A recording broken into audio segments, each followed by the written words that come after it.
It was a chilly night when I finally got home after a long, draining shift. My body was heavy with exhaustion, and all I wanted was a hot shower and some silence. But as I grabbed the doorknob, it wouldn't turn. Confused, I knocked. No reply. I knocked again, harder. Still nothing. Pulled out my phone. There was a message from her. "You need some space. Don't come in tonight."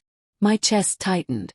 We'd been arguing about little things lately, piling up like bricks between us. But I never thought she'd actually shut me out. I stood there in disbelief, unsure what to do. The cold wind picked up and I had nowhere to go. I didn't feel like calling anyone. Felt too humiliating.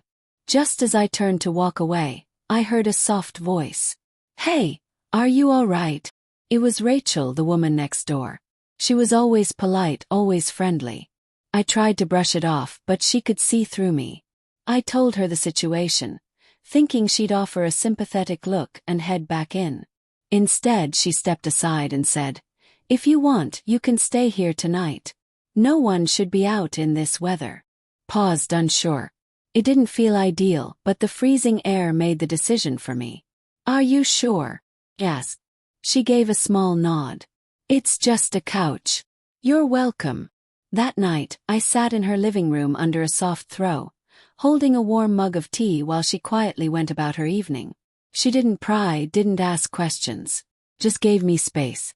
We barely spoke, but her quiet company helped settle my scattered thoughts. For the first time in weeks, I felt like I could breathe. I began to realize how far my relationship had drifted. What used to be love had slowly turned into a constant power struggle. Being shut out that night wasn't just about the locked door. It was about how I no longer belonged in my own world. The next morning, Rachel made breakfast. Simple eggs and toast, but it felt more comforting than any meal I'd had in a long time.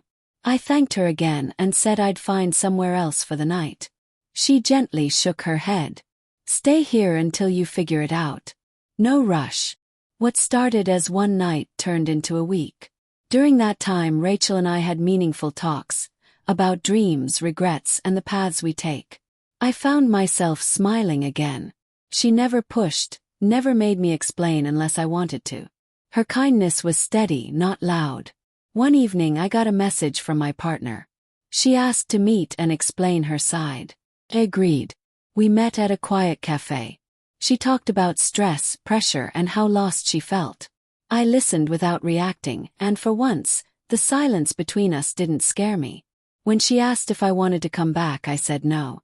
I left that place lighter.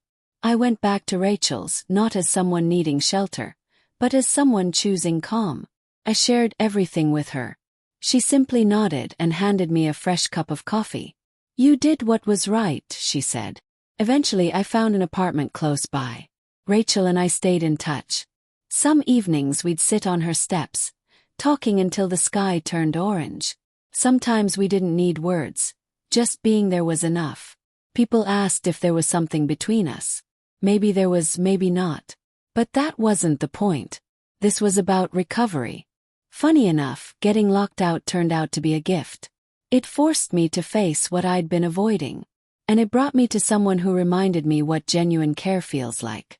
Life has strange timing, but sometimes all it takes is one locked door and an open heart next door.